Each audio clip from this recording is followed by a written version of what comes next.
아니 형 유튜브 요번에 지금 한 2개 정도 올라오고 있었죠.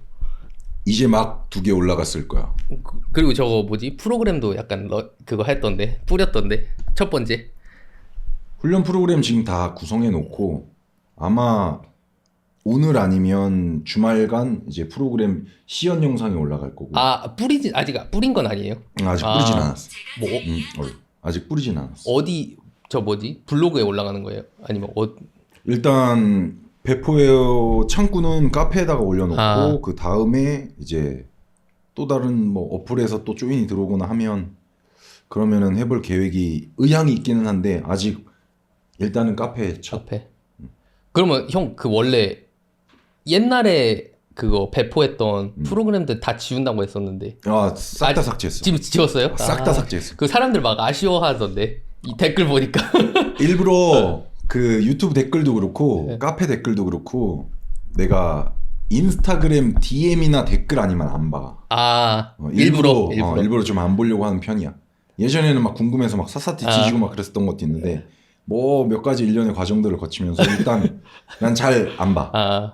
그러면 인스타랑 뭐만 본다고요? 인스타나 뭐 DM 이런 DM. 거. 왜냐면은 맨 처음에 우리가 맞아요. 연결된 것도 DM으로 DM 때문에. 연결됐었으니까. DM은 다른 채널보다는 좀 자주 보는 편이야. 그럼 보통 그러면은 형 DM 받는 게 뭐예요? 뭐 응원글도 있을 테고 약간. 대체로 가장 많이 오는 DM 내용은 나 이렇게 운동하고 있는데 어떻게 해야 되냐. 나 언제 바디 프로필인데 지금 이렇게 해도 되냐. 나 대회 준비하는데 뭐 영양 이렇게 해도 식단 이렇게 해도 되냐. 뭐 이런 질문들이 좀 많기는 하지. 근데 그걸 일일이 대답해주기는 해줄 수가 없으니까. 답변은 웬만하면 다 해. 진짜요? 예를 들어서 여기서의 웬만하면이라는 건 네. 정말 예의 없지 않는 이상은 해줘. 왜냐면 이게 되게 꼰대 같은 건지 모르겠는데 나는 인사 같은 걸 되게 중요하게 생각해. 난 그게 절대 형식적이라고 생각하지 않거든. 왜냐면 아무리 오프라인이어도 내가 그냥 가다가 밥 먹었어? 그러고 그냥 지나가는 거랑 뭐 오늘 어떠냐 뭐 이런 인사치레가 있고 나서 최소한의 그 예의를 아무리 온라인이라도 좀 지키면서 약간 그런 게 좀 난 중요하다고 생각을 하는데 인사 없이 대뜸 연락 오는 거 이게 당연하다는 듯이 요구하는 거. 예를 들어서 여기서는 약간 그런 나 네가 프로그램 좋다 그래가지고 받아갖고 쓰고 있는데 너가 이 정도는 답변해줘야지.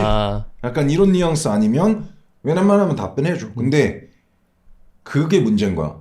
대답을 해주냐 안 해주냐는 뭐 1차적인 문제지만 내가 대답을 해주려고 할 때 식단 이렇게 하고 있는데 괜찮아요? 훈련 이렇게 하고 있는데 괜찮아요? 짚어줄 수가 없어. 왜냐면 그 훈련과 식단은 목적과 상황에 따라서 얼마든지 좋을 수도 있고 나빠질 수도 있기 때문에 그쵸. 다 각가지 모든 변수를 내가 다 알지 않는 이상 섣불리 조언해줄 수가 없는 거지. 그쵸. 그게 약간 온라인의 한계인 것 같아요. 뭐 온라인 코칭 요즘에 뭐 핫하기도 하고 많이 하는데 뭐 어느 정도까지는 또 그러니까 그게 나오고 효과가 있기도 하지만 확실히 뭐 저 취미로 도자기 배우고 있거든요. 도자기? 네. 도자기 배우고 있는데 뭐 운동도 그렇고 도자기도 그렇고 요즘에는 유튜브에 안 나와 있는 게 거의 없잖아요.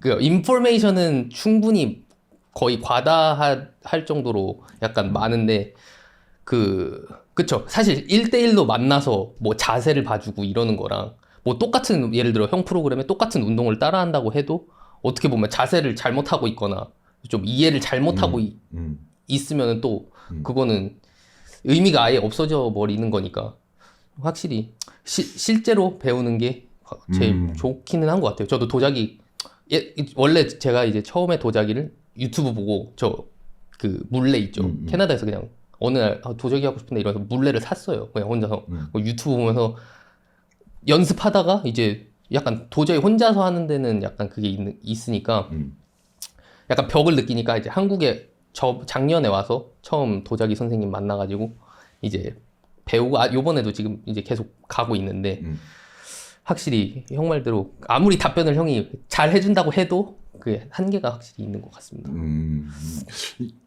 말해준 그런 맥락 때문에도 뭐 온라인의 한계도 명확하긴 하지만 사실상 우선 만약에 온라인 코칭에 대해서 얘기를 조금 해보자면 온라인 코칭에 대해서는 말한 것처럼 분명히 오프라인보다는 그 효과라든지 개입할 수 있는 여지가 덜 하겠지. 하지만 온라인도 충분히 시스템화되어 있으면 얼마든지 효율적으로 이런 효과들을 볼 수 있다라고 나는 생각을 하거든. 근데 이게 거의 한 2년 반이 조금 넘어가는 것 같아. 온라인 코칭을 맨 처음 시작을 했을 때. 내가 맨 처음 온라인 코칭 시작한다 그랬을 때 알게 모르게 나를 직접적으로 아는 사람들도 자기들 인스타 피드에다가 온라인 코칭에 대한 부정적인 글들을 이렇게 막 올리고 막 그랬었거든. 뭐 말한 것처럼 자세를 봐줄 수 없다. 디테일하게 봐줄 수 없다. 온라인 코칭으로 뭘 얼마나 갖가지 변수들에 대해서 캐치를 하고 조정을 해주겠냐.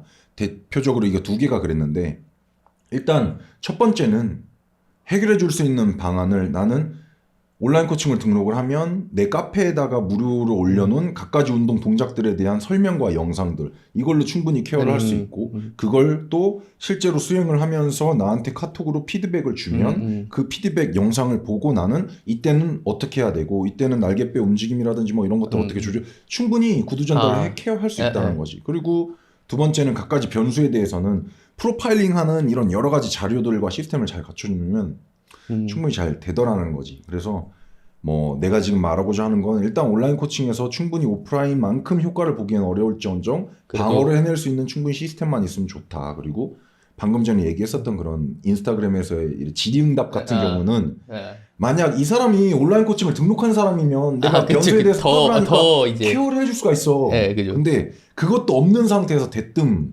물어봐 버리면은 이제 문제가 된다는 거죠. 맞아요. 그런 건 약간 이런 거랑 똑같은 거야. 제가 지금 이제 사업 해보려고 하는데 이제 옷 팔 거거든요. 그럼 뭐부터 팔면 좋을까요? 약간 이런 거 너무 똑같은 그냥 앞뒤 뭐 설명 없이 그냥 바로 들어가면 확실히 이 사람이 뭘 좋아하는지 맞아요. 뭐 어떤 스타일의 옷을 팔고 싶은 건지 뭐 이런 걸 알아야 조언해 줄 수가 있다는 거지. 뭐 이런 맥락에 대해서 저도 근데 그거 온라인 그건 또 동의를 하는 게 저도 사실 그러니까 헬스 그냥 저도 워낙 말랐어서 이제 뭐 저는 그냥 생활 체육인이죠. 근데 한 8년 정도 운동한 것 같아요. 근데 확실히 이제 뭐 유튜브나 이런 게 도움이 당연히 됐고 저는 PT를 받아본 적은 한 번도 없거든요. PT를 받아본 적이 단 한 번도 없고 이제 혼자서 운동을 하는데 그래도 일반인보다는 이제 훨씬 몸이 좋은 편이라고 혼자 생각하고 근데 이제 확실히 그런 그러니까 좀 체계적인 그 프로그램이 짜져 있으면 확실히 당연히 도움되는 건 사실이고 사실 이 프로그램에 대해서 간략하게 한마디만 더 하자면 이 보통 훈련 프로그램 이러면 이게 되게 효용 가치가 선수들한테 초점이 맞춰져 있다고도 많이 생각해. 근데 나는 오히려 그렇게 생각을 하지 않나. 왜냐 이 프로그램은 약간 여행자한테 지도 같은 거라고 난 생각을 해. 그러면 프로 여행러야. 지도 없이도 충분히 다닐 거야. 하지만 이제 여행 초보야. 그럼 지도가 있어야 이 사람 여행길이 조금 더 윤택해진다는 거지. 그런 의미에서 프로그램도 배포를 하는 거고 그럼으로 인해서 운동 초보자들이 한 사람이라도 더 운동의 관여도가 높아져서 뭐 진정한 헬장이 되고 이렇게 되면 그 사람의 건강이 그 사람의 건강에 도움이 되고 이러면서 내가 주려고 했던 도움들을 좀 더 많은 사람한테 줄 수 있으니까 난 거기에 초점을 맞추고 이번에 훈련 프로그램도 맞췄던 거고. 형 영상들이나 이런 걸 보면 약간 좋은 점이 약간 그냥 이렇게 해라 이게 아니라 좀 설명 그 뒤에 해야 되는 이유에 대해서 설명을 좀 많이 하시는 것 같아요. 근데 그렇게 하면 형이 말씀하신 대로 약간 그거를 보고 처음에는 지도를 봐야 되니까 보다가도 이제 자기가 조금 더 이제 뭐라 그러지? 그거를 응용할 수 있는 약간 능력도 생기게 하는 게 사실은 그래서 옛날에는 제가 유튜브로만 한국 그 약간 운동 헬스 문화를 이제 저는 접하다 보니까 보면은 그런 거를 욕먹는 PT들이 많더라고요. 그러니까 너무 설명 안 해주고 왜 해야 되는지도 설명 안 해주고 그냥 이거 해. 몇 세트 해. 몇 횟수 이렇게 해. 이렇게만 설명해 주니까 사실 그거는 좀 문제인데 이제 형 같은 경우에는 좀 추가 설명 어떻게 이걸 무슨 기능을 해서 이렇게 성장을 한다 뭐 이런 그런 게 많으셔서 사실 진짜 좋은 것 같아요. 이 처음에는 그런 거에 대해서 사람들이 되게 복잡스럽게 생각했었어. 별로 좋아하지도 않고 이젠 그런 것들을 제공을 안 해주면 거기에 대해서 이제 사람들이 의문을 품기를 시작을 해. 난 이런 문화의 이런 정착이 굉장히 반갑다고 생각을 하는데 근데 그 처음에는 그렇게 복잡스럽게 생각을 했지만 내가 그럼에도 불구하고 하고자 했었던 건 약간 그런 게 있었어. 어찌됐든 이 사람들을 졸업시켜주고 싶었어. 맨 처음에는 초보자니까 가지고 있는 지도가 없어서 자기들이 필요한 지도를 내가 제공을 해주고 여기에 대해서 이 지도가 짜여진 어떤 형식에 대해서 설명을 해주면 처음에는 어려워도 그런 어려운 설명들을 딛고 나아간 사람들은 나중에 이걸 응용해가지고 자기가 중급자, 고급자가 될 수 있다는 거지. 맞아요. 이게 포인트였어. 그러니까 그냥 그쵸. 그 이해도 프로그램의 이해도가 좀 중요한 것 같아요. 그냥 뭐 형이 맨날 많이 얘기하시는 뭐 RIR, 뭐 RP라든지 그런 거를 왜 그렇게 짜야 되는지를 알면 그리고 어디서 제가 봤는데 이제 프로그램을 이제 아무리 진짜 세계 최고의 프로그램을 짜주더라도 그거를 프로그램을 만든 사람의 의도를 이해를 못하면 사실 어떻게 보면은 이게 어느 정도 그게 떨어지는 거죠. 아무래도 그걸 이해를 해야 되는데 의도 뭐 여기서 뭐 예를 들어 보통은 이제 기본적으로 운동 뭐 예를 들어 짤 때는 막 보통 뭐 8RP 그렇게 하잖아요. 8에서 9 뭐 RP라고 하는데 이제 어떤 면에서 어떤 운동은 또 뭐 예를 들어 뭐 10RP가 될 수도 있는데 그걸 왜 10RP를 했냐 뭐 예를 들어 뭐 펌핑 위주로 10RP를 한 거냐 이런 거 이해를 하면은 진짜 많이 도움이 될 것 같아요 사람들.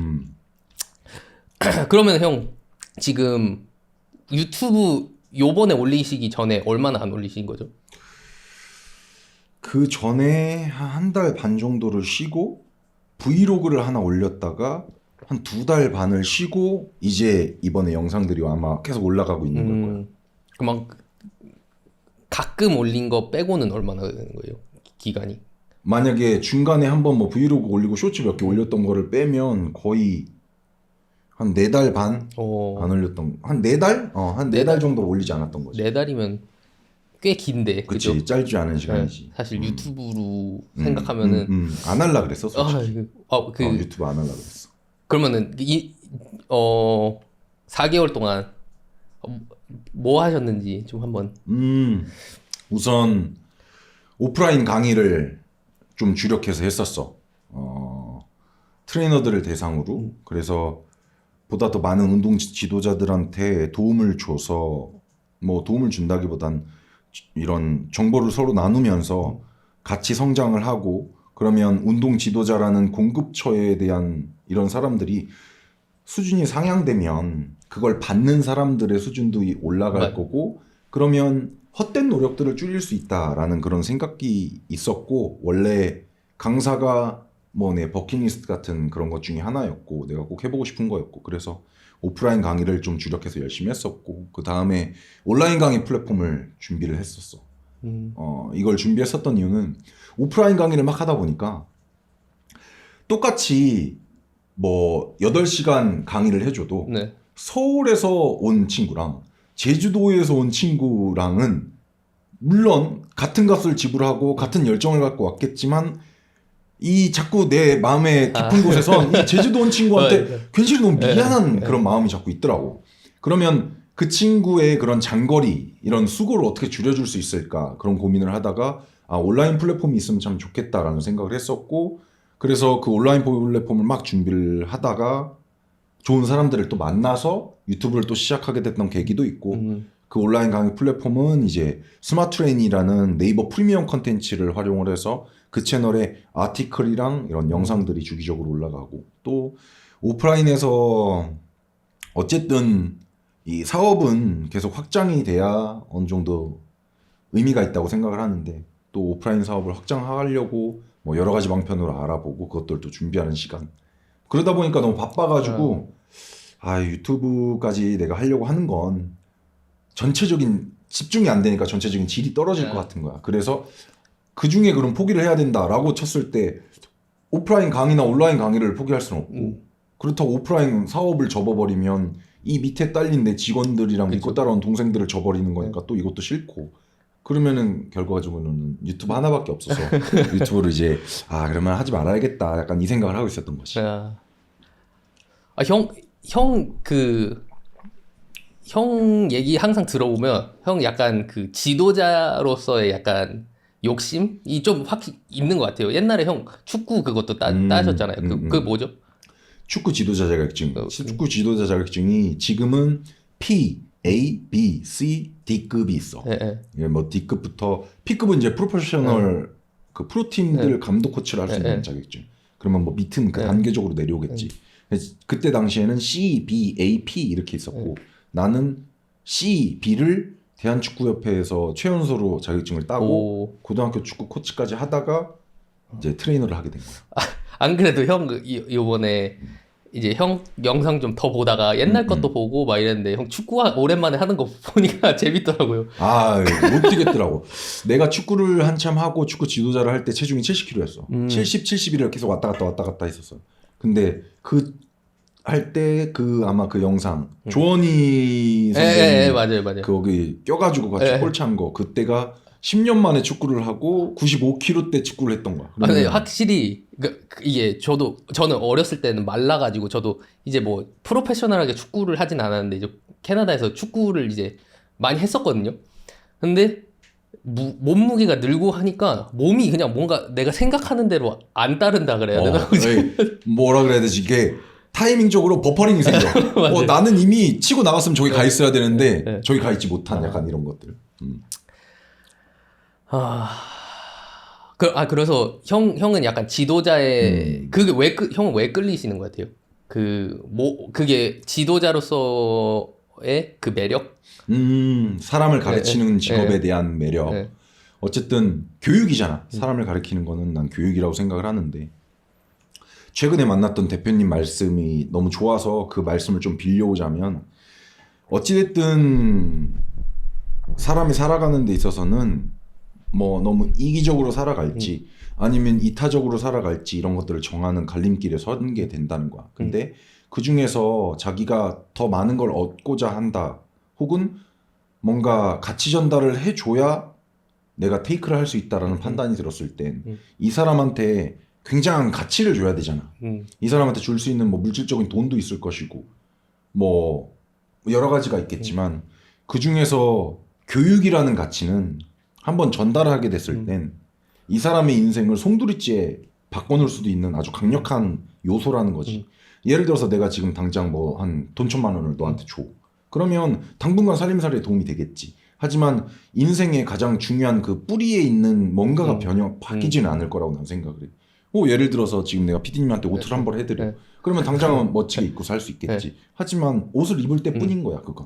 그 사람이 벗고 있을 때, 그 사람이 잘 때, 그 사람이 그냥 집 안에만 있을 때는 내가 준 가치가 효과를 발휘하지 못할 거라는 거지. 하지만 교육이라는 가치를 내가 전달을 하게 해주면 이 사람 인생의 전반적인 사고방식을 다 바꿔줄 수 있는 아주 강력한 무기가 될 거기 때문에 그런 것들을 전달해 줄 수 있는 창구가 뭘까를 생각을 해봤을 때 돈도 아니고 뭐 옷도 아니고 뭐 이런 것도 아니고 교육이다. 교육이 어찌 보면 사람한테 가장 전달할 수 있는 가치 중에 큰 것이구나. 그러면 나는 교육하는 사람이 돼야겠다. 라고 결정을 하셔서 이런 사업들과 앞으로의 사업 방향성을 그렇게 정하셨다고 하더라고요. 근데 비춰보면 나도 그런 좀 비슷한 마음 같아. 사실 어떻게 보면 거기에 뭐 조금 더 추가적인 생각이 있으면 저는 약간 그런 것 같아요. 한 사람, 형이 한 명을 친다고 해도 그 한 사람만 임팩트하는 게 아니라 사실 또 이렇게 쭈쭈쭈쭉 내려가니까 그게 진짜 큰 영향을 끼치는 것 같아요. 맞아. 아주 굉장히 좋은 질문 같아. 아주 깔끔해. 트레이너를 교육을 하고자 마음을 먹었었던 것도 그런 이유야. 내가 물론 지금처럼 다운으로 시작해서 탑으로 올라가는 방식도 있지만 내가 탑에서 교육을 찍어버리면 이 탑이 다운들한테 내려주는 이런 뭔가 PT도 어찌 보면 하나의 가르침이니까 그런 것들이 들어갔을 땐 전체가 바뀌는 구조를 만들 수도 있으니까 그런 거에 욕심을 냈었던 거지. 그분 멋있네요. 그분도. 근데 저도 약간 분이야. 이제 가르쳐 주는 거를 좋아해서 저는 뭐 지도자로서 뭐 이렇게 그런 커리어를 쌓지는 않았는데 저도 보통 가르쳐 주는 걸 되게 좋아하는 스타일인데 저도 그런 이유 때문에 그런 게 맞는 것 같아요. 저도. 이 어찌 보면 이 팟캐스트라는 것도 사람들한테 가르침을 전달해주는 하나의 중요한 창구인 거지. 왜냐면 만약 뭐 이 영상을 보시는 다른 분들이 나를 몰랐거나 아니면 나를 보고 싶었는데 혹은 내 얘기를 듣고 싶었는데 못 듣고 있었던 사람들한테 중간 역할을 해서 이런 말을 전달해 주는 거잖아.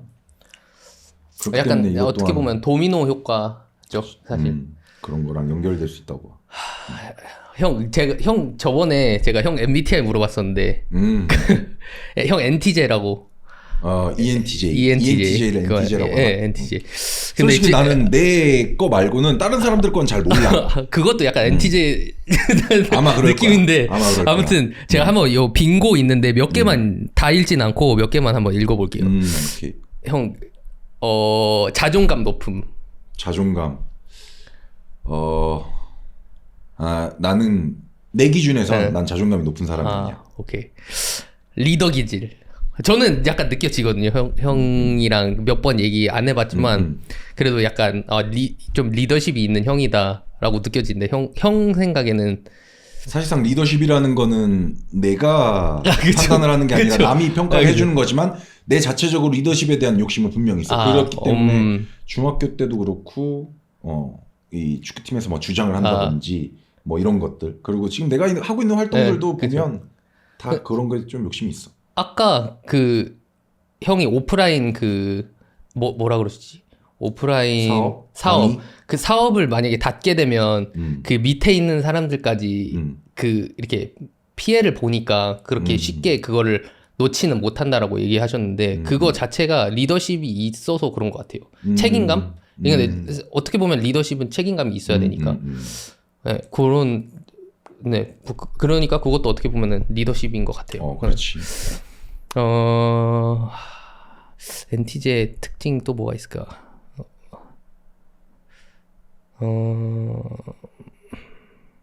형 공감 능력은 어때요? 이 공감 능력에 대한 스토리가 있는데 말하자면 벌써 웃긴데 기니까 네. 간단하게만 내가 유튜브를 한참 할 때 유튜브를 잘하고 싶었어. 그래서 유튜브를 잘하려면 어떻게 해야 될까? 그러다가 스피치 학원을 가자. 스피치 학원을 등록을 했어.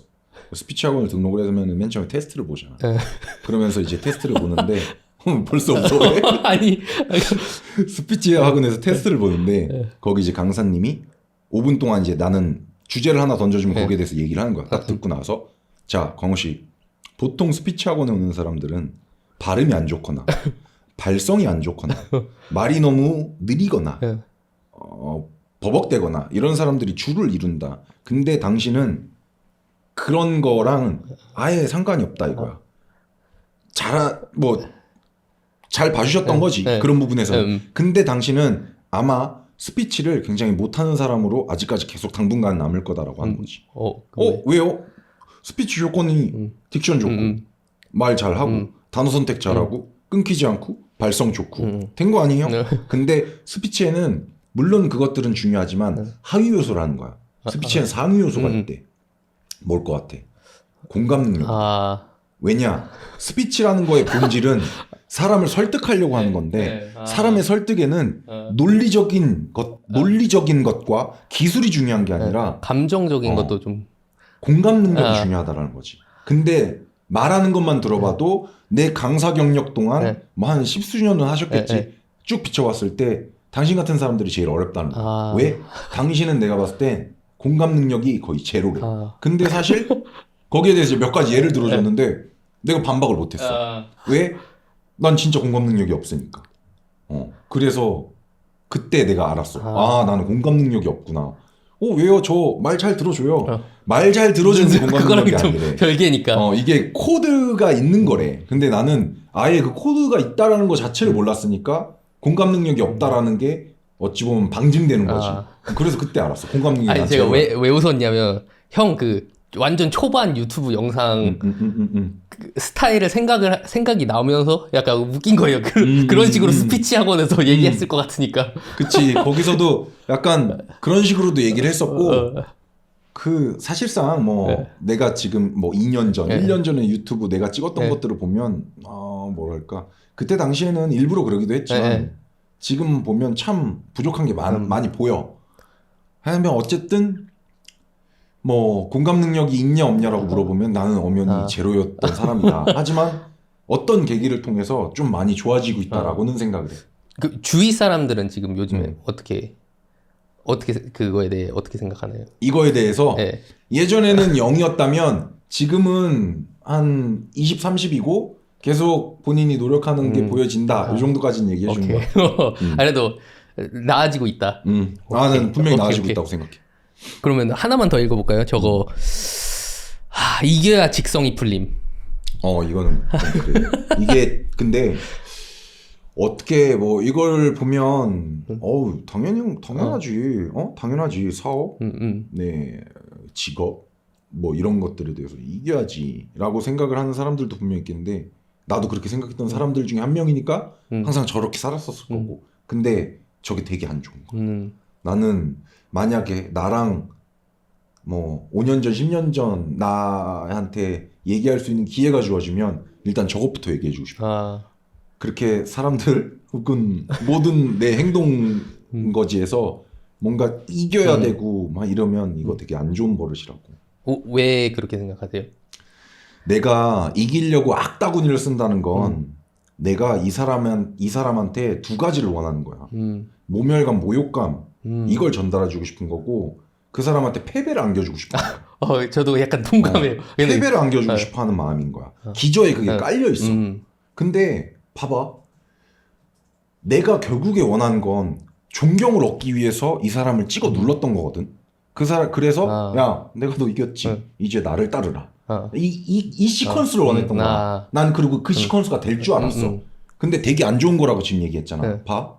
다시 돌아가서 상황으로 내가 어떤 논쟁이 있어. 내가 아주 논리적으로 공격을 해서 찍어 눌렀어. 패배감을 안겨줬고 그로 인해서 모욕감을 줬어. 오케이. 너도 인정하게끔 만들었어. 왜? 내가 확실하게 이겨 먹었으니까. 그러면 이제 내가 원했던 존경심이라는 게 네 마음 안에서 싹 터? 안 뜨죠. 이게 포인트인 거야. 내가 한동안 유튜브 사건이 있고 굉장히 힘들었을 때도 내 삶의 목표는 존경받는 사람인데 이런 일이 일어났다는 건 난 내 삶의 목표에서 멀어졌다. 그럼 난 자격이 없는 사람이다. 이것 때문에 되게 힘들었거든. 지금 얘기한 그런 것들로 일생을 살아버렸으니까 뭐 길게 살진 않았지만 그러니까 항상 결국에는 내 뜻과 어긋나는 결과들을 자꾸 마주했던 거라고 난 생각을 해. 되게 안 좋은 거야 진짜. 그게 재밌는 게 제가 좋아하는 그 심리학 박사님 중에 이제 조던 피터슨이라고 책도 저 되게 좋아하는 분인데 유명하지. 네. 근데 그분도 그런 얘기를 한 게 예를 들어 와이프랑 너가 와이프가 있는데 와이프랑 이제 말싸움을 해서 이겼다고 이긴 게 아니다. 그건 사실 루즈한 거지. 사실 이겨서 사실 그 사람이 어쨌든 둘 사이가 사랑하는 사이인데 예를 들어 진 눌렀어요. 예를 들어 팩트로 내가 이겼어.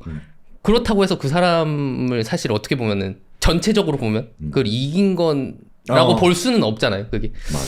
저도 맞아. 말싸움하는 걸 좋아해서 인프피스럽지 않게 말싸움하는 걸 좋아하는데 저도 해서 이겨도 사실 나도 루즈한 거라서 저도 좀 그걸 고치려고 하는데 사람들이 많이 놓치고 있는 게 난 있다고 생각을 해. 나도 그렇고 여전히 많이 부족하지만 이기는 것과 얻는 것이 같다라고 생각을 하는 게 많이 놓치는 거라고 생각해. 이건 내 생각엔 별개야.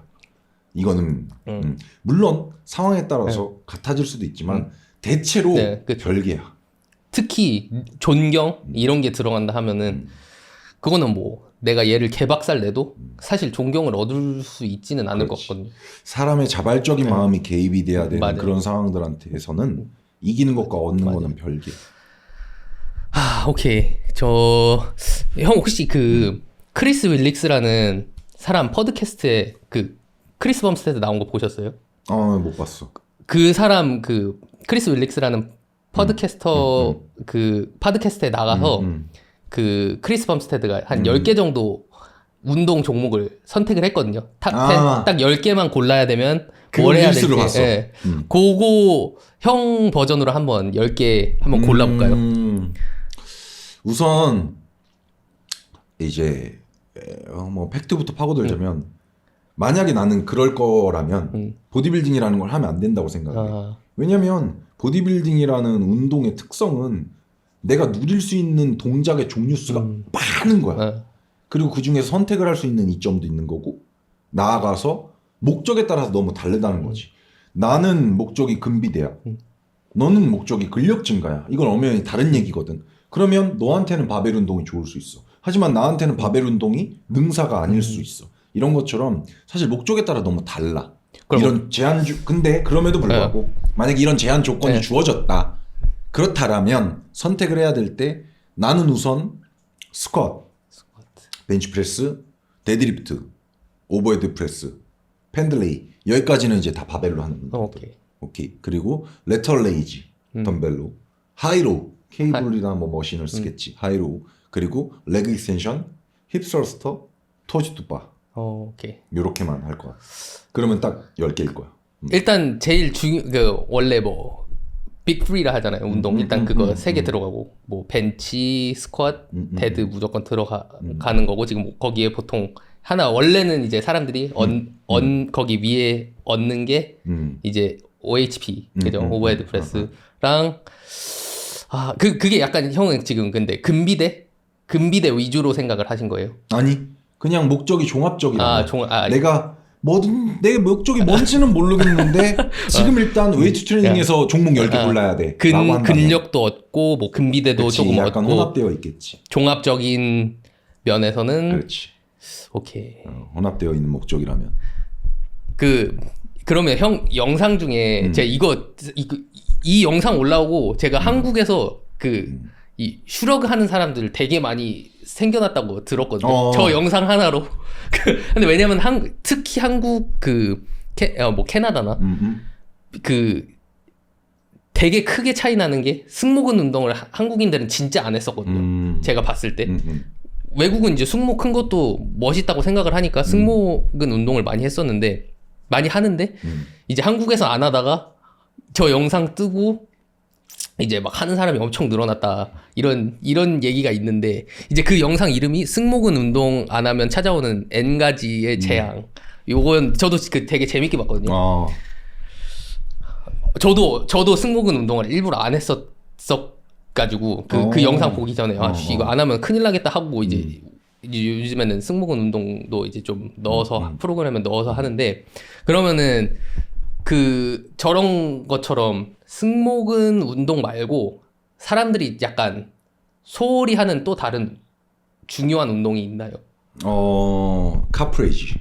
종아리 운동 같은 경우는 나는 사실 이전 질문에서 운동 10개 골라라 했을 때 카프레이지를 넣을까 말까 하다가 이 토지투바랑 계속 하다가 그래도 뭐 복근이라든지 뭐 이런 것들이 심리적으로는 원할 테니까 하는 것 때문에 이제 카프레이지가 빠졌는데 나는 카프레이지 굉장히 중요하게 생각해. 그게 심미적으로 아니면은 뭐 기능적으로 우선 첫 번째 포커스는 기능적으로. 왜냐면 사람들이 다 이 카프레이즈 해서 종아리 운동이라고 생각을 하면 뭐 발목 정도 이렇게 생각을 하지만 사실상 이 종아리 근육은 크게 두 가지로 갈린단 말이야. 우리가 흔히 알고 있는 거층에 있는 비복근이 있고 그 심층에 있는 가자미근이 있고 아마 원어로는 게스트루니미우스고 하나는 솔리우스 이렇게 표현이 될 텐데 이 중에 GCM, 게스트루니미우스라는 GCM은 무릎 관절을 가로질러. 그렇다라는 건 항상 어떤 특정 관절은 그 관절을 가로지르는 근육의 영향을 많이 받아. 특히 뭐 기능적으로. 그렇기 때문에 무릎을 가로지르고 있는 이 GCM, 비복근이 기능 부전이 생긴다면 발목에 나아가서 무릎에서도 악영향을 줄 거라는 거지. 이런 이유들 때문에. 그리고 이 근골격계에 관련된 펑션에 대한 기능은 방금 전에 얘기한 거고 두 번째 펑션은 생리적인 기능. 종아리 근육은 쉽게 말해서 이 피를 우리가 동맥을 통해서 뿌리면 이걸 다시 순환시키게끔 위로 올려줘야 되잖아. 하지만 이런 유체역학상 위로 끌어올리는 데는 중력에 거스르는 작용을 해야 되기 때문에 뭔가 기계적인 힘이 필요할 거야. 그때 종아리 근육의 펌핑 작용은 정맥 혈을 다시 회귀를 시켜준다는 거지. 그럼으로 인해서 우리의 혈액 순환은 원활하게 잘 돌아가는 기능을 생리학적으로 해줄 거기 때문에 종아리의 기능이 굉장히 중요하다라고 나는 생각을 해.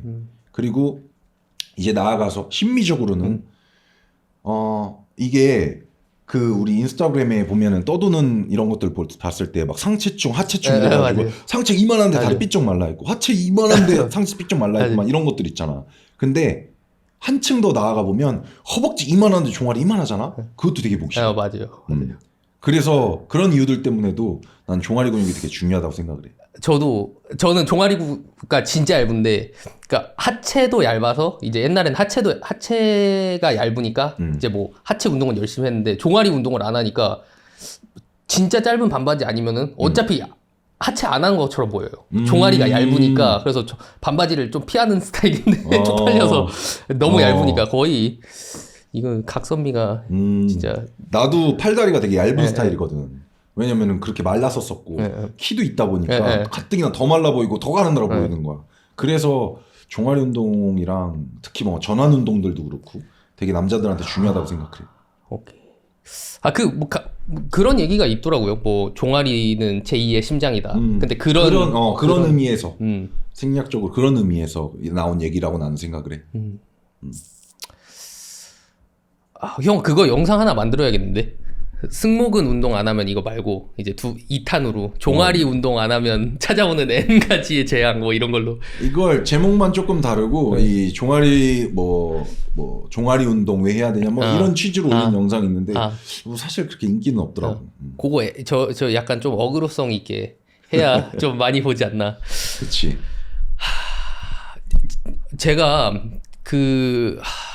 캐나다랑 한국이랑 좀 운동 문화에 대해서 차이점을 생각해 봤을 때 보통 외국에서는 어느 정도 약간 검증된 박사님이나 뭐 트레이너가 방향을 제시를 하면 보통 이제 듣는 경우가 많은데 한국은 약간 조금 일단 반박부터 하려고 하는 느낌이 좀 센 것 같거든요. 근데 형 생각에는 이게 충분히 검증된 약간 연구 결과라도 사람들이 반박을 하려고 하는 이유가 뭔 것 같아요? 뭐 비단 우리나라만 그렇다고 볼 수는 없을 것 같고 또 뭐 다른 나라들도 있겠지. 내가 가보진 않았겠지만 근데 내가 생각했을 땐 사람들이 생소하니까 그런 것 같아. 생소하니까. 이게 무슨 얘기냐면 외국은 인구수가 많잖아. 연구도 많이 이루어지지.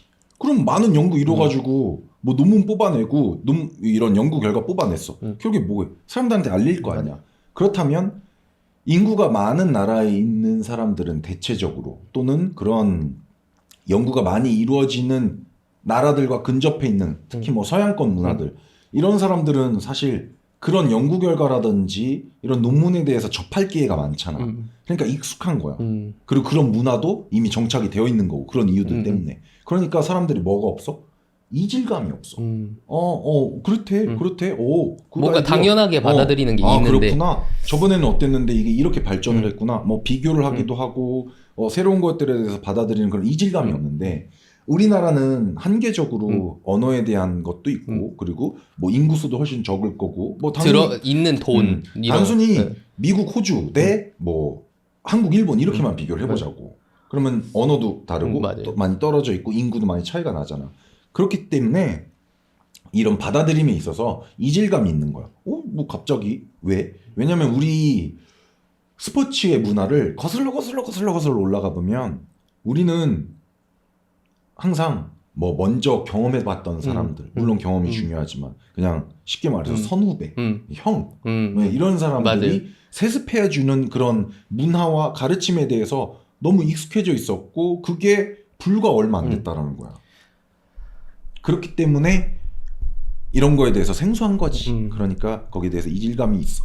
또 그런 것도 제가 생각해봤을 땐 그러니까 반박하는 사람 중에 또 그런 것도 있는 것 같아요. 이게 만약에 이거를 내가 이 논문이나 이게 진짜로 그거를 인정을 해버리면 자기가 쌓아왔던 커리어가 약간 무너진다고 생각을 할 수도 있을 것 같아요. 왜냐면은 이제 그래서 자기가 공격을 받는다라고 좀 생각을 할 수도 있고, 사실 저 같으면은 예를 들어 제가 뭐 탑 바디빌더였다면 탑 바디빌더인데 이제 제일 효율성 있게 운동을 안 했는데도 탑 바디빌더면 저는 약간 되게 기분이 좋을 것 같거든요. 아, 내가 여기서 조금만 더 효율 있게 운동을 하면 더 발전을 할 수 있을 것 같다는 생각이 저는 되게 좋을 것 같은데, 또 그렇게 안 받아들이는 분들이 있으니까 어떻게 보면 자기 그분들이 쌓아오신 그 약간 커리어나 실전으로 이제 경험한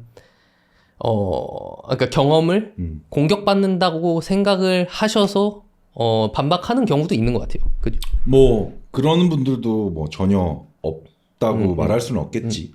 자기가 이제 부정받는 느낌이 좀 싫은 거지. 하지만 사실 말한 것처럼 지금 나한테 주어진 이 새로운 정보가 내가 받아들였을 때 내가 부정을 당하는 거 물론 팩트기는 하지만 그로 인해서 넥스트 레벨로 넘어갈 수 있으면 이게 되게 반갑다고 생각을 해줘야 되는데 대체로는 이제 그러지 못한 게 좀 안타까울 때가 가끔 있지. 뭐 근데 그건 사실 피트니스 말고도 뭐 되게 그런 게 많더라고요. 뭐 고고학자들도 이게 어느 정도 새로 연구를 해서 우리가 알던 게 맞지 않다라고 얘기했을 때 그걸 부정하는 사람들이 되게 많대요. 고고학자 뭐 이런 필드에서도. 왜냐면 자기들은 이제 여태 이거를 한 10년, 20년, 30년 동안 사람들한테 이제 이게 팩트다라고 얘기를 했는데 이거를 인정해버리면 그 30년 동안 말해왔던 게 다 거짓이 돼버린다고 생각을 할 수도 있으니까 그런 고고학자나 뭐 이런 다른 필드에서도 그런 게 많대요. 레인 노튼은 알지? 네. 레인 노튼이 자기 책에 그런 얘기 쓴 적이 있어. 모든 전문가들의 공통점이 하나 있는데 자기가 해왔던 거를 여태까지 자기가 해왔던 거를 이게 내가 틀렸다라고 인정을 그간 내가 틀렸었다라고 인정을 하는 걸 두려워한다라는 거야. 너무 싫어하고 이게 거의 모든 전문가들의 공통점이래. 들어보면 진짜 그런 것 같아. 근데 만약에 난 그렇게 생각을 해. 보통 어떤 한 분야의 전문가가 된다라는 건 이 사람이 아직 비전문가가 알지 못한 것들을 추출해내서 정제해가지고 전달을 해주는 게 전문가의 역할이라고 생각을 하는데 그 결에 있어서 언제든지 바뀔 수 있다라는 거를 인정을 하고 그리고 내가 그동안 해왔었던 게 틀린 부분이 분명히 있다라는 거. 그리고 거의 송두리째 틀린 경우는 없어. 그렇기 때문에 맞아요. 일정 부분 나는 그렇게 알았었었는데 새로 또 공부해보니까 틀렸다. 그래서 틀린 거는 뭐가 틀렸냐? 이런 게 A랑 B가 C가 아니더라. 그래서 새로 나오는 거는 B랑 B랑이 붙어야 C더라. 이런 것들을 하면 이 부분만 다시 수정해서 알아주면 좋겠다라고 전달하면 되는데 이제 이거를 좀 죽도록 하기 싫어하는 거지. 그게 왜냐하면 진짜 그 이고가 한국말로 뭔지 모르겠는데 그러니까 저도 심지어 이제 제 주위 친구들은 제가 좀 운동을 가르쳐 주는 편이에요. 근데 이제 야 이게 제일 뭐 근비대에 있어서 제일 좋대. 뭐 예를 들어 이렇게 하면은 이러다가 이제 새로운 게 나오면 움찔하죠. 아씨 이게 내가 얘기했던 게 아니었네. 뭐 그런 식으로 이제 뭐 저도 그래서 심지어 전문가가 아닌데도 그렇게 느끼는데 그치. 당연히 전문가분들은 더 그게 힘들 거라고 생각이 듭니다. 근데 난 또 그렇게 생각해. 사실상 비전문가, 즉 받아들이는 사람들은 오히려 그런 태도를 더 좋아하지 않을까. 왜냐면 두 가지가 증명되는 거잖아. 얘는 쓸데없는 똥꼬집 부리는 애는 아니다. 그리고 또 하나, 얘는 계속 공부를 하고 있구나. 그죠. 왜냐면 공부를 멈추면 자기가 틀렸다라고 인정하는 것도 못해. 왜냐면 새로운 걸 알아야 자기가 틀렸다라고 얘기를 할 수 있는데 새로운 거를 알아가는 그 과정을 멈춰버리면 내가 틀린지 모르는지도 모르고 그냥 자기가 내뱉어 놓은 것만 깔아뭉개고 살아버린다는 거지. 하지만 저도 이럴 줄 알고 이렇게 말씀을 드린 적이 있습니다. 근데 알고 보니까 이게 틀렸대요. 뭐가 틀렸냐면요 하고 이런 게 새롭다랍니다 라고 얘기를 해주면 난 솔직히 받아들이는 사람이 더 좋을 것 같거든. 나는 레인노튼 뭐 카셈이나 이드라텔 책들을 막 이렇게 보고 공부를 했지만 지금 와서 그들이 야 내가 그 전에 얘기한 거 그거 좀 아니라고 틀렸더라 라고 하면 난 되게 좋을 것 같거든. 그쵸. 왜냐면은 그 형이 말씀하신 대로 계속 공부하는 게 느껴지니까 뭐 영원한 게 없으니까 사실. 특히 자연과학은 네, 더 그래. 그쵸. 맞아. 형 저번에 그 형이랑 또 얘기했을 때 둘 다 아직도 미국이랑 한국이랑 운동 관련 정보에 있어서 약간 갭이 있다고 했는데 정확히 어떤 면에서 그런지 형 좀 얘기해 줄 수 있을까요? 우선 경험적으로 비춰보면 항상 우리가 따라가는 속도가 5년 뒤에 따라가는 것 같아. 예를 들어서 미국에서 2018년도에 캐틀벨이 유행을 했어. 그럼 한국에서는 2023년도에 캐틀벨이 유행하는 거야. 약간 이런 흐름인 거지. 그런데 그런 것들이 아까 5번 주제에서 말했었던 거 있잖아. 우리가 왜 한국 사람들은 이런 증거 기반 혹은 이런 팩트들이라든지 권위자들에 대한 지식을 받아들이는데 어려워할까요? 이런 질문에 대해서 대답을 했던 거랑 좀 연결되는 부분인데 사실 우리가 더딜 수밖에 없는 건 그만큼 지식의 수준이라기보다는 지식의 속도가 느려서 그런 것 같다라는 거지. 왜냐하면 우리가 뭘 알고 깨우친다라는 거를 지식이라고 표현을 하잖아. 그러면 이거 컵이야. 그러면 이거 컵이라는 걸 인지 알았다고 치자. 이거 컵이라는 거 어떻게 알았어? 내가 알려줬잖아. 정보를 줬으니까 이게 컵이라는 지식이 쌓인 거야. 그러면은 다시 그 전 단계로 돌아가서 이걸 컵이라고 알려줄 만한 정보가 있었어야 돼. 근데 이 정보는 어디서 나온 거야? 보통 연구를 통해서 다들 나와. 특히 자연과학 계열에서는. 그러면 다시 이 연구는 어디서 나와? 실험에서 나와. 그렇다는 건 실험을 할 사람들이 많아야 되고 던져지는 주제거리가 많아야 되고 돈도 있어야 그렇지, 되고 돈도 있어야 되고 그리고 그런 실험을 하려고 하는 사람도 많아야 돼. 그러려면은 결국엔 사람이 많아야 돼. 그러니까 보충제에 대한 이런 보충제에 대한 지식, 뭐 훈련 트렌드함에 대한 이런 지식들 결국에는 사람 많이 있는 데서 먼저 나오고 그쵸. 정제돼서 다시 한국말 번역해서 우리한테 들어오는 거잖아. 그거를 거치는 시간이 시간이 있다라는 거. 그렇다 보니까 우리랑 아무래도 피트니스 선진국들, 특히 영어권, 호주, 방금 전에 미국, 얘기한 인구가 많은데 연구가 많이 이루어지는 데들, 그런 데랑 우리랑 좀 갭 차이가 있을 수밖에 없는 거라고 나는 생각을 해. 근데 요즘에는 또 그 갭이 많이 좁혀졌잖아요. 그치. 그죠? 요즘에는 정말 굉장히 빨라. 예전에 5년 텀이었으면 이제는 2년? 아니야. 한 1년 텀까지 쫓아오는 것 같아. 저도 그 형이랑 저번에 얘기했을 때 진짜 딱 느꼈던 게 5년, 옛날에는 5년이었는데 지금 한 1, 2년? 그치. 길어봐야 2년 진짜. 그치. 요즘에는 뭐 그냥 진짜 거의 바로 영어 잘 하시는 분들이 바로 막 그 트랜슬레이트 해가지고 바로 유튜브에 올려주고 이러니까 진짜 그 갭이 많이 줄어드는 것 같아요. 많이 줄었어. 많이 빨라졌어. 또 형 같은 유튜버 분들도 있고 이러니까 그런 것도 그게 우리가 이제 다시 토픽을 가져야 되는 건 그거야. 이게 왜 빨라졌냐라는 거야. 왜 빨라졌어? 온라인의 발달 때문에 빨라진 거야. 내가 온라인 강의 플랫폼을 만들고 싶었던 이유도 거기에 있었어. 그쵸. 왜? 오프라인에서 강의하는 거 물론 전달력이나 효력은 온라인보다 몇 배 좋아. 왜냐면 오프라인에서는 지금 우리가 서로 교감하고 있는 바이브, 제스처, 눈빛 이런 것들까지 같이 전달되니까. 하지만 온라인에서는 그것들이 제한됨에도 불구하고 우리가 온라인 플랫폼을 만들려고 했었던 건 전달되는 속도가 다르기 때문에. 그건 진짜 맞는 것 같아요. 형 저 취미 중에 형 제가 알기로 글을 쓰는 거를 좋아하시는 걸로 알고 있는데 글 쓰는 이유라든지 뭐 형이 주위에도 뭐 추천을 하시는지 뭐 이런 거 한번 얘기해 주세요. 내가 보통 뭔가 요즘 이런 고민 상담들이 좀 많이 들어온 편이야. 진로 상담, 고민 상담 이런 걸 되게 좀 많이. 피트니스 이외에도. 아니 보통 트레이너들이 많이 질문을 하지. 그러면 대답을 해주는 게 읽고 쓰는 거에 대해서 되게 강조를 많이 한단 말이야. 근데 이 쓰는 작업이라는 건 거창하게 말하면 좀 글쓰기라고 표현하기 좀 부끄럽기는 하지만 맨 처음에 글을 썼던 이유는 그거야. 내가 예전에 그 유튜브에서 어떤 사건들이 터지고 나서 봐. 거기 그 사건의 발단이 되었던 뭐 멤버나 아니면 사건의 내용들을 보면 피트니스 센터에 가면 자꾸 그 생각이 날 거야.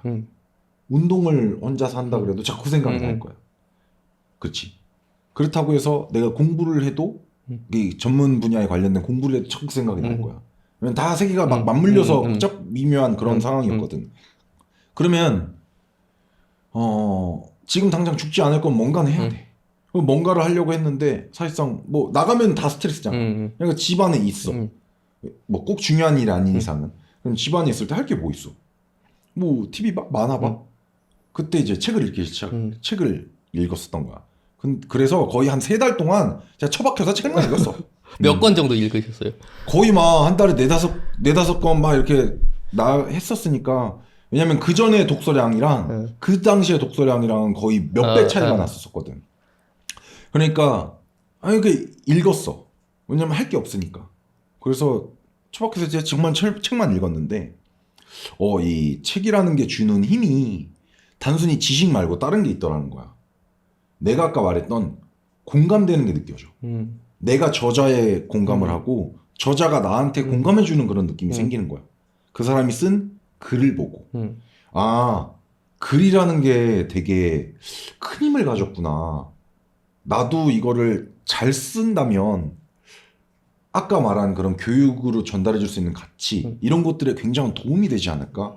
이런 생각이 조금 들었던 거지. 또는 내가 그 당시에 심경이 어땠었냐면 우리 집에서 센터를 가려면 큰 고가를 지나가야 돼. 그리고 내가 전에 살았던 데는 시흥이니까 시화공단 쪽으로 왔다 갔다 하는 덤프 트럭들이 많아.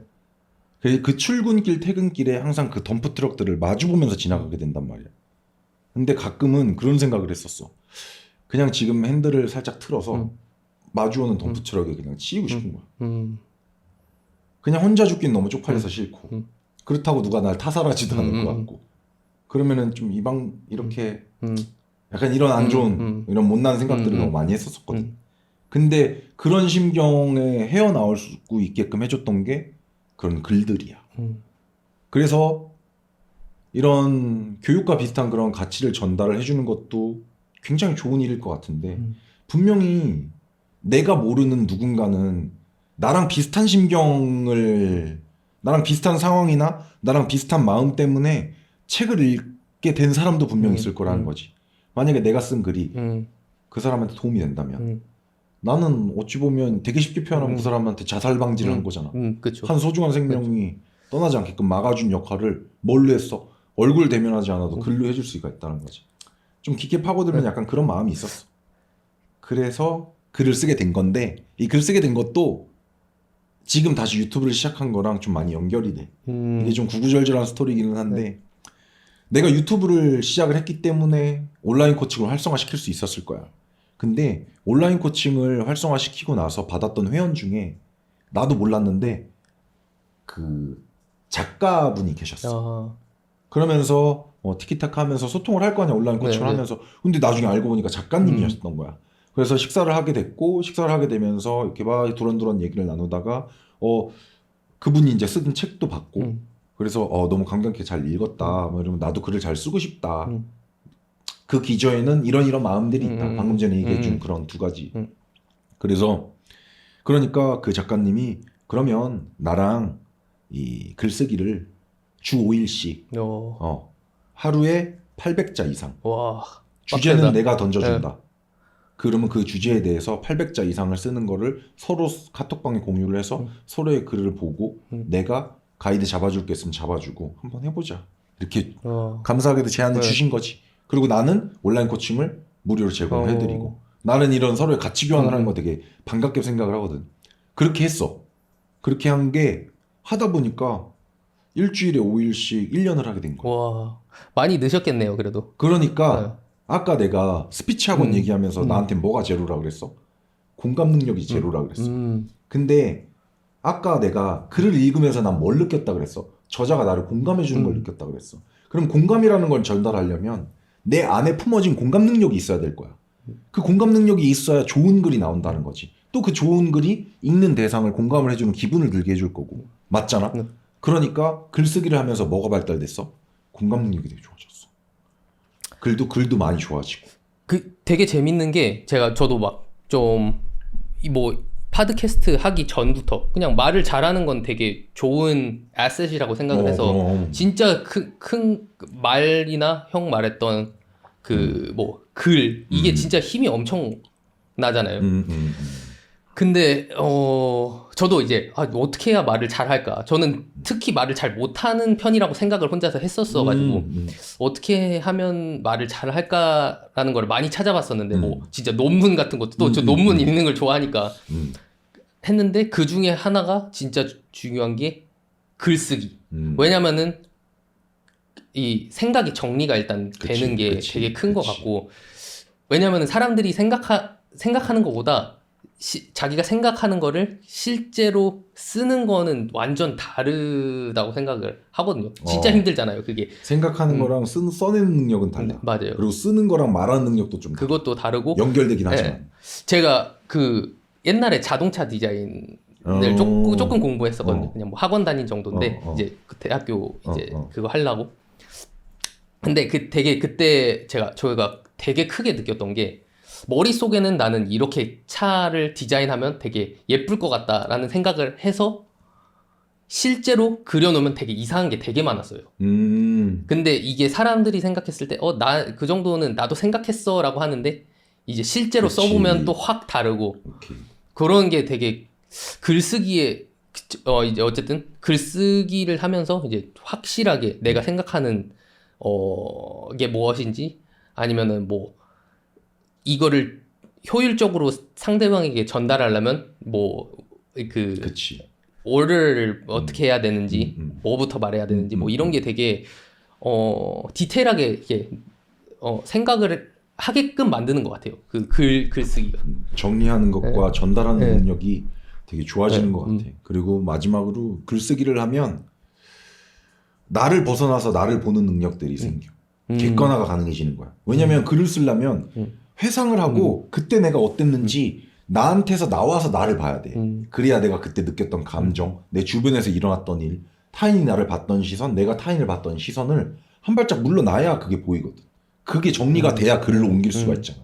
왜냐면 나 해가지고 사람이 이기적인 존재로 갇혀있게 되면 글을 못 뽑아낸다는 거지. 왜? 그렇게 되면 한계가 생겨. 왜? 나로 시작해서 나로 끝나고 나 안에만 갇혀있는 글은 글의 양과 글의 주제와 이 글의 컨셉이 너무 제한적이라는 거야. 타인이 나를 어떻게 봤는지, 내가 타인을 어떻게 봤는지, 이런 종합적인 것들을 한 발 물러나서 내가 객관화해서 보게 된다면, 그러면 글 쓰는 능력도 좋아지지만 내가 나를 메타인지하는 능력도 굉장히 좋아진다라고 난 생각을 해요. 그게 약간 디폴트니까 제가 생각했을 때 사람들이 약간 디폴트가 보통 자기 위주로 생각을 보통 하게 되는데, 확실히 글을 쓰면 좀 형 말대로 밖에서 나 이외의 것들에 좀 집중을 하면서 뭐 그런 능력이 생기는 것 같아요. 형이 약간 다른 운동 인플루언서보다 좀 3년 정도 형 하셨죠. 좀 빡세게 약간 길을 걸어온 것 같은데, 힘든 일 있을 때마다 아까 전에 말했던 거랑 이제 연결이 될 수도 있는데, 글 쓰는 거랑 좀 힘든 일 있을 때마다 어떻게 버텼는지, 좀 극복한 노하우? 그거 한번 일단 가장 중요한 사실은 그건 것 같아. 내가 뭐 다른 인플루언서들보다 빡센 길을 걸어왔다 치자. 그러면 내가 더 무리해서 그렇다라고 생각을 해. 더 욕심을 주제에 안 맞게 너무 욕심부렸던 게 화근이었다고 생각을 해. 이거는 충분히 인정을 하고 나중에 돌아보니까 그렇더라고. 어찌됐든 그때는 몰라서 그랬어. 그러니까 자꾸 욕심을 부리다 보니까 무리를 하게 되고, 무리를 하다 보니까 날이 서게 되고, 날이 세우다 보니까 그 날로 남을 자꾸 공격하게 되고, 약간 이런 안 좋은 것들이 있었다고 생각을 해. 뭐 어떤 욕심이라 그러면 어떤 욕심? 내가 가지고 있는 지식을 빨리 전달하고 싶었던 거야. 그리고 걔한테 갖다 꽂고 싶었던 거야. 내가 잘 차려놓으면 이 사람이 와서 먹게 만들어야 되는데 그냥 그 사람은 입 벌리고 거기다 막 쑤셔 넣는 그런 행동을 했다라는 거지. 비유적으로 좀 강하게 표현하자면. 그랬던 것 같아. 그러다 보니까 자꾸 무리하게 되고 약간 이랬고 뭐 사람은 당연히 온전하고 완전할 수 없기 때문에 항상 그러니까 실수를 하기 마련이지만 난 그 실수를 10개만 해도 될 걸 자꾸 욕심내고 무리하다 보니까 20개, 30개를 했던 거지. 그럼으로 인해서 뭐 어쨌든 뭐 나름 다른 사람들 보기에 뭐 험난한 길을 걸었다 치자. 그러면 어쨌든 그 결과는 닥쳤잖아. 그때 생각했던 건 사실 뭐 그렇다고 내가 지금 당장 퀵할 거야? 그냥 예시가 이러고 던지고 나갈 거야? 그건 아니란 말이야. 왜? 그때 당시 같이 하던 PD님들도 있었지. 마찬가지로 그때 당시 직원들도 있었지. 뭐 동생들도 있었고 나를 지켜봐주는 사람들도 있었고 응원해주는 사람들도 분명히 있었고. 그러니까 내가 지금 당장 다 내던지고 갈 거 아니면 하나 둘 중에 하나는 해야 돼. 딱 버티고 서 있던지 아니면 계속 앞으로 치고 나가던지. 근데 그러려면 뭐 어쨌든 버텨야 되는 거잖아. 왜냐면 그때 당시에는 막 이렇게 치고 나가는 건 어느 시점부터는 사람이 막 성장을 하다가 어느 시점이 마주하게 된다는 건 내가 이전에 1단계, 2단계, 3단계 클리어했어. 근데 그건 혼자 힘으로 할 수 있어. 그거보다 더 높은 레벨인 4단계, 5단계는 그때부터는 나 혼자 못해. 그렇더라고. 난 되게 대단한 내가 되게 대단한 존재라고 생각했어. 그러니까 나 혼자 그것도 약간 NTJ다운 거예요. 그러니까 나는 내가 쉬어. 나는 혼자서 5단계 다 클리어할 수 있어. 라고 생각을 했지만 나 역시 나약한 인간이고 당연히 불완전하고 흠이 많은 사람인 거지. 그러니까 1, 2, 3단계까지 내 혼자 힘으로 했지만 4, 5단계는 내 혼자 힘으로 못 뚫고 나가는 거야. 그럴 땐 그냥 버티는 거야. 그러다가 내가 버티고 있으면 다시 4단계, 5단계를 클리어하도록 힘을 실어줄 사람들이 생기더라고. 그러면 그때 4단계, 5단계 클리어하고 치고 나가면 되는 거지. 그런데 그때가 올 때까지는 어쨌든 내가 혼자 버티고 있어야 되잖아. 그때 생각했었던 것 중에 뭐 가장 큰 건 방금 전에 말한 거 어차피 퀵할 거 아니면 일단 버티자. 왜냐면은 버티는 건 좀 할 수 있을 것 같으니까. 그리고 두 번째는 뭐랄까 이 뭐 거창하게 표현하면 뭐 당장 죽을 게 아니면 뭐 최선을 다하자 뭐 이런 거였지만 내가 만약에 지금 다 던지고 나가 그러면 분명히 후회할 거야. 하지만 내가 여기서 버티면 그러면 나중에 그때 버텨볼 걸. 이후에는 안 할 거 아니야. 일단 맞아요. 버텨봤으니까. 지금 예를 들어서 내가 3단계까지 치고 나가다가 발목을 붙잡혀가지고 4단계로 가는 거야. 실패한 상황이잖아. 그지? 그럼 실패는 분명한 거야.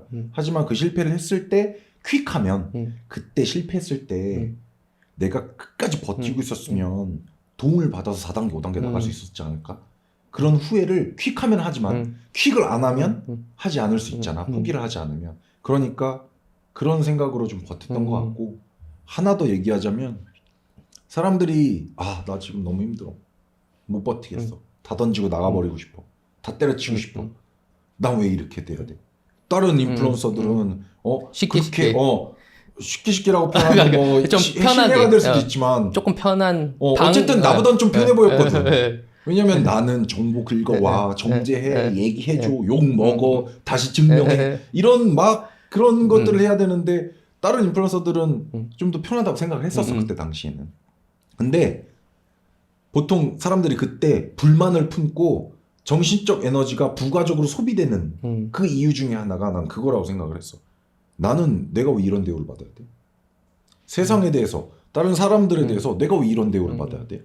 내가 왜 지금 부당한 대우를 받아야 되고 불편해야 되고 내가 왜 욕을 먹어야 돼? 이런 생각 때문에 정신적 에너지가 더 낭비되고 그럼으로 인해서 버틸 에너지가 없으니까 포기해버리는 거야. 근데 나는 그때 당시에는 이런 생각을 못했지만 돌이켜보고 나서 생각을 해보니까 거꾸로 나는 왜 욕먹으면 안 돼? 내가 뭔데? 나 왜 불편하면 안 돼? 내가 뭔데? 내가 왜 부당한 대우를 받으면 안 돼? 뭐 내가 뭔데? 이렇게 생각을 하면 괜찮더라고. 그 에너지 손실을 좀 줄일 수 있는 거죠. 그치. 왜냐면 보통 짜증나, 불편해, 내가 겪지 않아도 될 건데 겪었다고 생각하기 때문에 그런 생각을 한다는 거야. 근데 짜증나, 불편해, 그럴 수 있지. 이렇게 되다 보면 그거를 이겨내려고 굳이 막 이렇게 생각 안 할 거 아니야. 왜냐면 보통 사람들이 짜증이라는 게 올라오면서부터 악순환의 고리로 들어가는 시퀀스가 약간 이런 거거든. 맞닥뜨렸어. 짜증나. 이것 때문에 짜증났어. 내가 왜 짜증내고 있지? 나 되게 못난 놈이야. 또 짜증나. 그러니까 에너지 소비가 2차적으로 드는 거잖아. 이 사이클이죠. 그치. 그러니까 계속 사이클. 그 악순환의 고리에서 계속 돈다는 거지. 그러니까 사람들이라기보다는 내가 돌이켜봤을 나를 지나오고 내가 나를 다시 봤을 땐 앞으로 살면서 그렇게 생각하지 말자라는 생각 좀 많이 했었던 것 같아. 사실 설령 내가 남들보다 조금 더 실제로 예를 들어 안 좋은 일이 더 남들이 뭐 5개 겪을 때 내가 10개 겪었다고 해도 사실 그렇게 형처럼 생각하는 게 형 말대로 뭐 지금 당장 죽을 거 아니고 퀴트할 거 아니면 그렇게 생각하는 게 훨씬 어떻게 보면은 효율적이라고 볼 수도 있겠네요. 그치. 그게 확실히 좋은 방법이라고 나는 생각을 하는데 쉽지는 않은 것 같아요. 그렇죠. 뭐 그거는 저도 그렇고 뭐 모든 사람이 아마 그럴 거예요. 그래도 그러니까 방향성, 노력의 방향성은 그렇게 좀 생각을 하려고 하는 게 저도 맞지 않나. 뭐 어차피 닥쳤는데 그거를 퀴트하거나 아니면은 극복하거나 둘 중에 하나인데 극복하기 위해서는 그렇게 생각하는 게 맞는 것 같고. 그치. 그리고 정말 심플하게 표현해서 욕먹는 거라고 치자고. 그러면은 욕을 먹었어. 욕을 왜 먹었어? 내가 뭔 짓거리든 뭘 했기 때문에 욕을 먹은 거야. 그럼 내가 그 뭔 짓거리를 내가 왜 했어? 내가 뭐 이루고 싶은 게 있어서 했을 거야. 그러면 내가 뭐 이루고 싶은 게 있다면 그러면 그거를 이루기 위해선 거기에 따르는 대가들이 있을 거야. 근데 사람들이 보통 내가 뭘 이루고 싶어서 내가 감내해야 되는 대가는 좀 더 노력하는 거, 잠 줄이는 거, 뭐 책을 더 보는 거 이런 것까지만 생각을 한다는 거죠. 하지만 거기에 이루고 싶다면 욕을 먹는 것까지도 리스트에 포함을 시켜놓으면 이게 물론 약풀이나 욕 먹는 게 절대 괜찮아지지 않아. 다만 이걸 리스트에 넣으면 괜찮은 척하는 게 조금 더 단단해져. 욕을 많이 먹어본 입장에서 그렇더라고. 욕 먹을 걸 이미 머릿속에 깔아놓잖아. 그러면은 나중에 욕이 치고 들었을 때도 이럴 줄 알았어. 예상했던 거니까. 그러면은 형 그럼 마지막으로 형이 바라는 한국 운동 문화의 방향성? 그거 보통 다들 그렇지 않겠지만 특히나 요즘 피트니스 쪽에서는 바디 프로필, 대회 출전 이런 것들이 굉장히 이슈화되고 모든 사람들의 운동 목적지가 거기 있다라고 난 생각을 했거든. 좀 요즘 많이 느껴. 내가 이 얘기하면 좀 안 좋게 바라보는 시선도 있을 거야. 왜냐면 내 솔직히 뿌리도 거기잖아. 내가 선수로서 그렇죠. 커서 입증해 내고 뭐 다 보여주고 그 나중에 코치의 길을 걸으면서 공부하고 막 이런 거잖아. 근데 내가 이 얘기를 해줄 수 있는 건 아마 그것들을 겪어왔기 때문에 또 이렇게 얘기를 해줄 수 있다고 나는 생각을 하거든. 그래서 정리하자면 운동의 본질을 생각을 했으면 좋겠다라는 거야. 운동의 본질은 뭐야? 건강하고 그리고 이 운동이 어떤 특정 수단이나 목적이 돼버리면 난 안 된다고 생각을 해. 그냥 운동은 하나의 밥 먹는 거랑 똑같은 거야. 즉 습관이어야 된다는 거지. 그래서 운동의 본질은 습관과 건강이라는 거야. 이게 왜 좋냐? 보통 우리가 습관이라고 하면 이 습관이 쌓이면 한 사람이 인생을 만들어내는 거잖아. 근데 그럼 다시 거꾸로 접근해보자고. 인생을 만들려면 좋은 인생을 위해선 좋은 습관이 필요하고 이 좋은 습관을 위해선 좋은 행동들이 쌓여야 될 거야. 이 좋은 행동들은 내 말로부터 나오고 선언으로부터 나오고 그럼 그 선언과 말은 내 생각으로부터 나올 거라는 거지.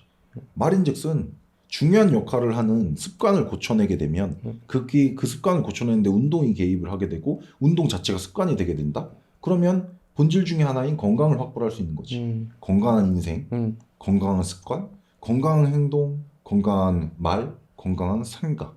그렇기 때문에 이런 것들이 한 사람의 이런 전반적인 일생 하나를 바꾸는데 크게 일조할 거란 말이지. 그렇기 때문에 나는 운동이 밥 먹는 거, 잠자는 거, 우리 하루 스케줄에서 밥 먹는 거, 잠자는 건 항상 빼놓잖아.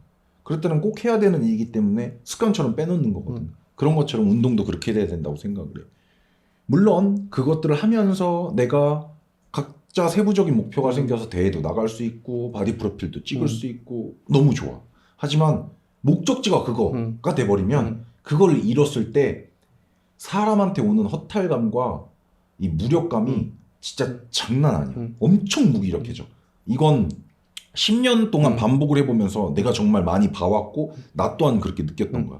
여기에 대해서 스토리가 뭐냐. 맨 처음에 나 운동을 시작을 했을 때 그냥 여자한테 인기 좀 많고 싶었어. 운동을 했다. 그리고 나서 어느 정도 그러니까 막 형들 주변에 형들 운동하는 사람 여자들 뭐 이성들이 멋있다 막 따봉따봉 해줘. 그럼 나는 과연 어느 정도 따봉일 걸까? 그걸 알고 싶어서 대회를 나갔어. 대회를 나갔는데 예탈을 했네. 1등하면 어떤 기분일까? 이제 운동의 목표가 자꾸 생기는 거야. 운동 자체가 습관이고 운동을 운동으로 보는 게 아니라 자꾸 뭘 끼워 넣는 거. 1등을 하면 어떤 기분일까? 또 열심히 국내 대회에서 1등을 했어. 그랑프리를 하면 어떤 기분일까? 1등 중에 1등이 그랑프리니까. 1등에도 이만큼 좋은데 그랑프리 하면 어떤 기분일까? 그러니까 또 그랑프리를 목적으로 삼고 막 운동을 막 해. 그리고 그랑프리를 했어. 세계대회를 나가면 어떤 기분일까? 세계대회를 나갔어. 이런 식으로 되는 거지. 그리고 나서 세계대회를 딱 나갔을 땐 어느 정도 나이도 찼고 보는 시야도 그렇게 열정에 쫓겨서 혈기왕성만 엄청 올랐을 때가 아니니까 이제 좀 객관화가 되는 거야. 보니까 내가 뭐 열심히 하고 뭐 효율적으로 하고 하지만 그럼에도 불구하고 내 유전적 한계가 나는 보이는 거지. 왜냐면 공부를 하다 보면 또 그런 것들을 보이니까.